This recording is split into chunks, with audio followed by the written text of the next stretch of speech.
Hoy es un día especial porque un 11 de septiembre, universalmente hablando, es un referente. Y estoy en presencia de Felipe de Jesús López Magallón. Y nos ubica un momento en donde para mí José Saldaña Rico, el que está transmitiendo este video, que está grabando, pues es un referente porque es hablar de mi alma mater, en donde yo conseguí entender a través del lema del Colegio 5 de Mayo, labra tu porvenir, pues lo que significa la vida. Y Tijuana es historia de familias, y una de las familias que yo tengo con más referencia de amistad es la familia Fuentes López. Ahí empezando con Virginia y terminando con Enrique y Arturo y José, Fidel, todos ellos, Beatriz, Pina, pues son parte de la 5 de mayo. Hay una fotografía que le voy a mostrar posteriormente a Felipe de Jesús, en donde están toda la familia que era becada por la Madre Victoria para el Colegio 5 de Mayo. Y vamos a hablar de la madre, de ese tan especial, se puede decir, cabeza de familia, que es la señora Socorro López de Fuentes. Socorro López de Fuentes, sí. Sí. Vamos a empezar, Felipe de Jesús. Ok, mire, estoy actualmente trabajando, estoy reuniendo documentos, investigando para escribir un relato biográfico, de la señora Socorro López de Fuentes. Ella nació en 1920, el siglo pasado. Entonces, este testimonio sobre su vida tenía el propósito de ser presentado y publicado el año pasado, de 1920. A causa de la pandemia tuvo que aplazarse y posiblemente vea la luz hasta 1922. Ahora, la señora Socorro López de Fuentes tuvo una vida muy pintoresca. La resumo así a muy grandes rasgos. Ella nació en un campamento minero en Arizona, hija de padres mexicanos. Su padre fue soldado raso en la Revolución. Posteriormente, después de esa etapa en el campamento minero, la familia se mudó a Los Ángeles, donde vivió hasta 1930 aproximadamente. A raíz de la Gran Depresión de 1929, la familia fue expulsada de Estados Unidos, como cientos de miles de mexicanos, muchos de los cuales se asentaron en la colonia Libertad, aquí en Tijuana. En el caso particular de la familia de Socorro López, siguió otro trayecto. Ellos entraron a México por Nogales, se asentaron en Mazatlán con una familia y, curiosamente, el padre de la familia, Arnulfo López, consiguió trabajo en las Islas Marías y a las Islas Marías se fue junto con la familia. A diferencia de la fama siniestra que tiene las Islas Marías para la mayoría de los mexicanos, Socorro y sus hermanos, que eran 5 más, encontraron en las Islas Marías un paraíso.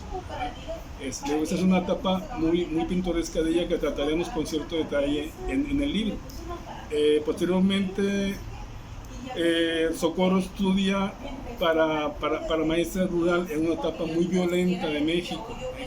Eran las postrimerías de la Segunda Guerra Cristeras, y los maestros rurales eran un blanco muy buscado por los cristeros. Había cierta pugna, había una pugna abierta, no cierta pugna entre la iglesia y el Estado mexicano, y uno de los puntos más delicados era precisamente el de la educación. El Estado mexicano, por decirlo de alguna manera, trataba de arrebatarle el monopolio de la enseñanza a la iglesia. Y entonces los cristeros, que eran en su mayoría campesinos fanáticos, la tomaron contra los maestros rurales. Puede ser un poquito cruel, un poquito crudo en los detalles, pero acostumbraban violar a las maestras rurales, desorejar a los maestros, y estamos hablando de jóvenes adolescentes de 15 a 18 años. Entonces, precisamente en esa etapa difícil de México, Socorro decide formarse como maestra rural a los 18 años de vida. Posteriormente regresa a las Islas Marías. De vuelta al continente conoce a quien sería su esposo, el señor José Fuentes Guzmán, creo. Se casan y se establecen aquí en Tijuana en 1945-47 aproximadamente. Ahora, la etapa tijuanense de la vida de la señora Socorro López se distingue por un activismo social del que pienso hablar también con más detalle en el libro, y uno de esos aspectos, uno de esos capítulos es precisamente el caso del Colegio 5 de Mayo, el que me trae aquí con el maestro José Saldaña, a quien le agradezco su apoyo, por cierto. Y estamos hablando de que en la Colonia Libertad, hablando de lideresas, pues está la señora Amparo Murillo, un referente bien importante, y luego la señora Guadalupe Iglesias. Doña Chuy Iglesias. Doña Chuy Iglesias era de la Liber. Sí. También era de la Libertad. Sí, entonces, fíjese cómo una cosa nos lleva a otra. Sí. Y curiosamente, toda la familia Fuentes López, los hijos, estudiaron en la 5 de Mayo. Sí, me dijo Virginia que todos ellos. Inclusive estamos hablando de Virginia, que fue compañera de mi hermana. Entonces, pues estamos a las órdenes, porque en ese tan especial momento en donde se transforma de Colegio 5 de Mayo a Escuela Federal número 2, pues es un momento trágico, te voy a decir algo. Así es. Porque todo inicia sin querer queriendo, porque la directora pone un candado electrónico para cerrar la puerta. Y en ese tiempo, te estoy hablando de la época donde el presidente municipal era Francisco López Gutiérrez, sus dos hijas estaban estudiando la normal en el Colegio 5 de Mayo, Violeta y Alejandrina López Gutiérrez. Las hijas del alcalde. Las hijas del alcalde. Entonces, eso motivó un conflicto, porque en la Colonia Libertad hay que ser también los antecedentes históricos. Siempre fue de lucha. Ahí estuvo el señor Francisco Fierro, que era reacio, es uno de los fundadores de los famosos tribuneros. O sea, hay una serie de personajes como nacen la Colonia Libertad a través de Francisco Rodríguez Bocabrava, del señor Domingo García, de Manuel Lerma, de el señor Ojeda. Entonces, todos ellos son personajes bien importantes dentro de la lucha de civilidad en Tijuana. La Liber era de lucha, y estamos hablando de la Liber como Colonia Libertad. Entonces, ahí en ese caminito, pues el Colegio 5 de Mayo era en ese tiempo dirigido por una extraordinaria liberal monja, la Madre Victoria Fregoso González, que es, al igual que la señora Fuentes, símbolo de escritura y demás. Hay un libro, entre otros, donde se habla de ella como maestra, y que cuando cuelga los hábitos del Colegio 5 de Mayo, forma en la mesa el Instituto América. Entonces, fíjate, una cosa nos lleva a otra, y te decía, ese conflicto ideológico entre la cuestión religiosa, por un lado el catolicismo y por otro lado la masonería. Ese es el meollo del pleito, en donde entra Milton Castellanos, entra Pedro Mireles Malpica, que era el referente de la cuestión de leyes en Tijuana. Era del famoso, lo que es la Procuraduría Federal de Justicia aquí en Tijuana. Y el hijo de él, estaba de novio con una de las alumnas de la 5 de Mayo. Entonces, pues, cuando cierran esa puerta, hay un conflicto de intereses. Entra, de hecho, la masonería de lleno a través de los hijos y de los demás, a buscar que haya ahí en la 5 de Mayo personal que cuide las instalaciones. Y ahí empieza el pleito. Es lastimoso decirte que ninguna de las maestras que iniciaron ese conflicto, ninguna logra una plaza en la después secundaria federal número 2. Nadie. Entonces, ahí está una joven maestra que es Alicia Rosas Mota, que en ese tiempo era la presidenta de la Sociedad de Maestras. Pero entre los conflictos católicos estamos hablando del doctor Muñoz López, de Diego Muñoz, que es una persona muy importante de los Caballeros del Pelón. Entonces, ahí empieza. No sé si conozcas este libro que se llama Colegio 5 de Mayo. Uy, Dios santo, no. José Rogelio Nietzsche, no. ¿De cuándo es este libro? Ese ya tiene mucho tiempo, pero habla precisamente ¿De ese conflicto? No, habla de la lo que fue. Historia nada más del colegio. Sí, no habla para nada del conflicto. Sí. Entonces, podemos hablar cientos de cosas de este libro. Si quieres mostrarlo aquí a la imagen, y entre ellos, pues ahí están. ¿Es una especie de anuario también? Son anuarios, exactamente, son los anuarios que te hago referencia gracias al maestro en ese tiempo de fotografía, don Gustavo Bernal Gómez. Y habla ahí de el personal académico, del personal administrativo, del personal escolar. Si quieres leer un poco de este que acabas de pasar, ese creo que es un referente, el anterior, el personaje, para que veas de lo que se trata, porque curiosamente el doctor Pablo Moreno Rodríguez es el más alto dignatario masónico que estuvo en su momento, y fue maestro fundador de la 5 de Mayo, fue también maestro del Seguro Social fundador y del área de cirugía. Lee un poco para que... El doctor Pablo Moreno Rodríguez. Sí. Nació el 24 de febrero del 27 en Guadalajara, Jalisco.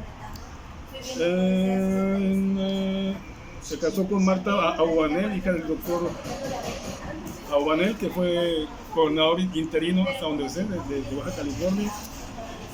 Y presidente municipal de Tijuana. Y alto dignatario ¿de dónde? De las logias masónicas. También, fue el gran maestro. Sí, nada más. Desconocía ese dato. Y sí, efectivamente, aquí menciona que fundó el Seguro Social en Tijuana, de cual fue director de la Clínica 7. Estuvo muchos años como jefe de cirujanos de ahí mismo. Bueno, él es egresado entonces, perdón, él es fundador del Colegio 5 de Mayo. Sí, él daba clases de biología. En el Colegio 5 de Mayo. Sí. Y aparte tuvo estudios de posgrado en San Diego, California. Y es políglota además, casi nada, 5 idiomas. No, sí, es todo un personaje. ¿Aún vive él? No, ya falleció. Sí, ya falleció. Entonces, para que veas tú cómo el Colegio 5 de Mayo estaba haciendo una historia única, porque, por ejemplo, te voy a decir que en los años 60 el personal escolar, sobre todo de secretarias, ya sea bilingües o secretarias ejecutivas, se las peleaban los bancos, la industria, el comercio. Todos buscaban a través de las egresadas o egresados tener personal, porque era muy alto el concepto educativo que se tenía. Entraban en la mañana y salían en la tarde, o sea, era un turno bastante largo. Y hablar de todo ese grupo de maestros y demás, pues nos lleva a entender lo que era Labra tu Porvenir. Una cantidad increíble de situaciones. Por ejemplo, en ninguna parte, en ningún colegio todavía existe un laboratorio, en ningún colegio en 2022, y estamos hablando del CETIS, de la UABC, de cualquier instituto de alta, no sé, todavía no hay un laboratorio tan especial como el que en los años 60 tenía la 5 de Mayo. La biblioteca era un lugar grandísimo. Entonces, tenía teatro, tenía laboratorio, tenía, por ejemplo, las actividades de teatro, participación importantísima con obras como La importancia de llamarse Ernesto. Oscar Wilde eran referente ahí. Prohibido suicidarse en primavera. Entonces, el monólogo de Bandera Negra, todo ese tipo de actividades se llevaban a cabo en la 5 de mayo. Pues en una época en la que no había muchos espacios culturales aquí en Tijuana, entonces el Colegio 5 de Mayo era un espacio cultural muy importante, por lo que entiendo. Era lo máximo. Y había después la competencia con el Colegio La Paz, por ejemplo, que también particular, con El Progreso, que eran de religiosas también, con la Bran Castellanos, en fin. Pero la 5 de mayo rifaba. Tenía una banda de escolar donde hasta mujeres tocaban tanto corneta como tambor. Entonces, fíjate cómo se va haciendo una situación importante, y aparte de la normal. Sí. Está muy interesante. Son datos que yo no conocía del colegio. Ajá. Entonces, adelante. Ok, bueno, mire, bueno, lo que usted me da es el antecedente, el crecimiento del Colegio La Paz, del Colegio 5 de Mayo, que se fundó, según tengo entendido, en 1947. Se construyó sobre unos terrenos donados por el entonces gobierno del territorio norte de la Baja California, ¿verdad? Con la condición de que en ese predio tenía que construirse o una escuela o un parque o las dos cosas. Okay, la construcción de la escuela o el compromiso fue contraído por la orden de las hermanas Paulinas. Se trajeron a dos de ellas, tengo entendido que de Estados Unidos, no recuerdo exactamente dónde, creo que de Arizona, de Santa Fe. Ellas aquí hicieron una extraordinaria labor educativa. Primero construyeron la escuela primaria, la primera que tuvo la Colonia Libertad, no sé si también Tijuana o la segunda que tuvo Tijuana, que se llamó José Ortiz de Domingo, si no me equivoco, en ese momento. Y cuando la demanda fue tan grande, fue cuando planearon construir el Colegio 5 de Mayo. Hay varias versiones sobre este asunto. Sí. Es que le cambiaron de nombre precisamente porque como era muy repetido el sexo femenino, le decían Josefinas y Chepinas. Y entonces la directora de la que te hago referencia, la maestra Victoria Fregoso González, le cambió de Colegio Josefo Ortiz de Domínguez a Colegio 5 de Mayo. 5 de Mayo. Pero ya se abrió en otra parte, no en la misma ubicación donde estaba la escuela primaria. Se vinieron a la calle 11, okay. Entre 11 y 12, entre Aquiles Cerdán y la Rosales. Y con el tiempo llegaron a ser dos escuelas distintas, o sea, ya no eran la misma. O sea, bueno, okay. Ahora, hay una parte muy polémica en esto, o sea, sí, todo esto que usted me cuenta es muy interesante y es bueno que la gente tenga los antecedentes de lo que fue en su momento el Colegio 5 de Mayo, a quién se debió esa obra, ¿verdad? Entonces le decía,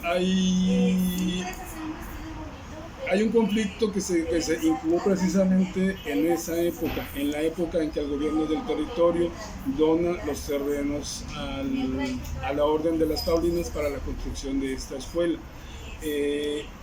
Ellas, junto con un grupo de patrocinadoras que se llamaban madrinas, según tengo entendido, sí, se dieron a recolectar fondos para la construcción de la escuela.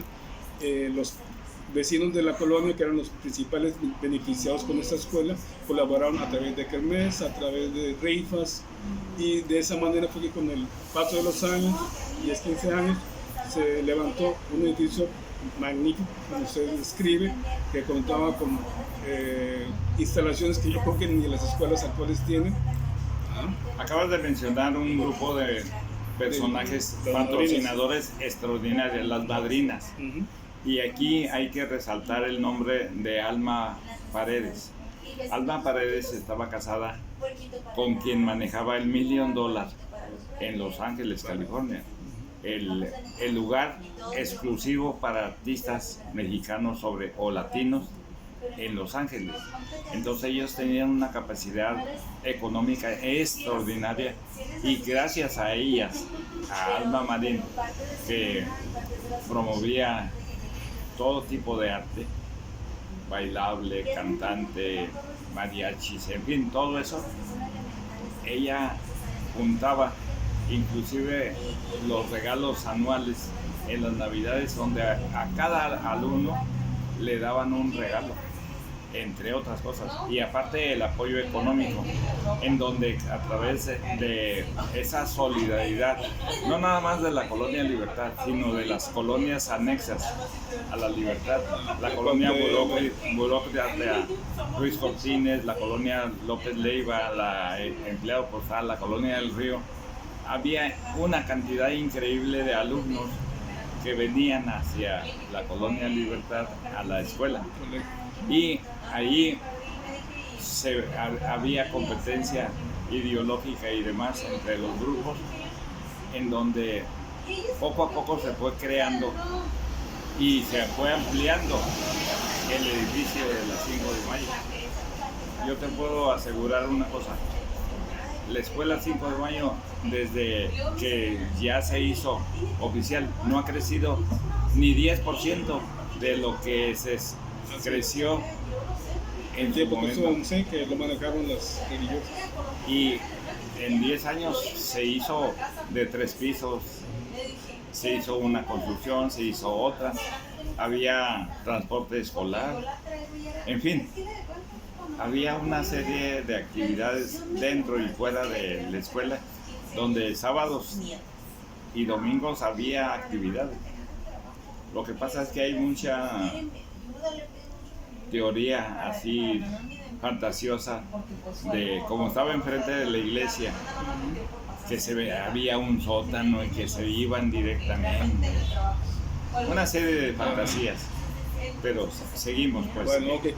Le decía, hay una parte polémica en este asunto, ¿no? del Colegio 5 de Mayo, sin dejar de reconocer el enorme trabajo que hicieron las religiosas paulinas. Llega un momento, 1971 tengo entendido, en que se organiza un sindicato de maestros de colegios particulares, que en realidad estaba formado exclusivamente por maestros del Colegio 5 de Mayo.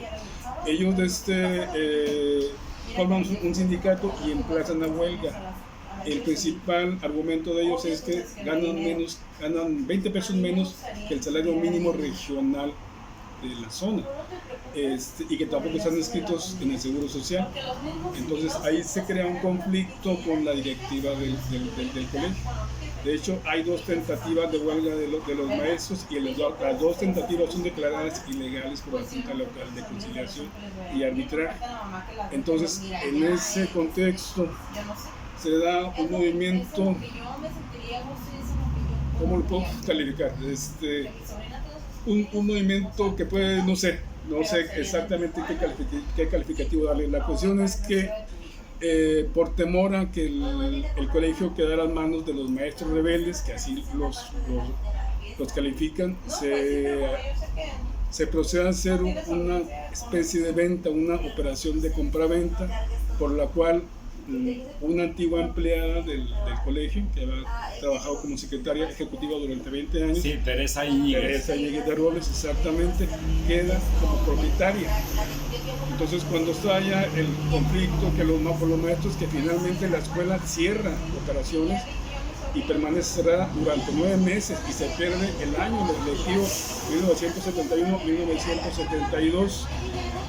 Los padres de familia, los vecinos de la Colonia Libertad, molestos por la pérdida del año lectivo, asombrados al comprobar que la escuela, que ellos consideraban patrimonio de la comunidad, que ellos consideraban que era operada por una orden religiosa, resulta ser propiedad de un particular que no tiene capacidad económica para haber desembolsado los 2 millones de pesos, que era el valor comercial del complejo escolar en ese momento. Ese es el punto del conflicto. Ese es el que se maneja. Sí. Pero vuelvo a recalcar. Sí. Todo inició por la decisión errónea de la directora en ese tiempo de ponerle un cierre electrónico a una puerta para dar acceso para que tanto alumno, sobre todo con los de la normal, que entraban más o menos a la 1 de la tarde, no llegaran tarde. Y como dentro del alumnado había algunas personas que eran afines a la ideología masónica, hay ese conflicto, porque obviamente por un lado la masonería y por otro lado la cuestión católica, sí, y sobre todo los amigos de Cristóbal Colón, los caballeros de Colón y todo eso. Entonces se creó una defensa a través de don Salvador Rosas Magallón, que le dio esa intención a Teresa Íñiguez de Robles, que era una alumna en su inicio y después trabajadora administrativa de todas las confianzas de la jerarquía que manejaba esa escuela. Y ahí inició y fueron llevados jóvenes, sobre todo hijos de gentes masónicas, a que estuvieran cuidando que no hubiera ese conflicto que se iba a terminar con Milton Castellanos un poco antes de que él terminara su gobierno, porque Milton Castellanos conocía a Guanel, conocía a Pancho López. Era un zorro, Sí, entonces eso hace posible que se defina, y la persona ganona es Teresa Íñiguez, porque ella sí recibe en efectivo el costo. Ahora, bueno, apelo a su opinión personal. Una cosa es lo que reseñan los diarios, que ahí quedó para la historia. Le digo, es un extracto de un archivo periodístico muy completo que nos dejó. Sí, que nos dejó. Vamos a terminar esto, porque ya tenemos los casi 30 minutos de plática y se nos hace difícil hacer para que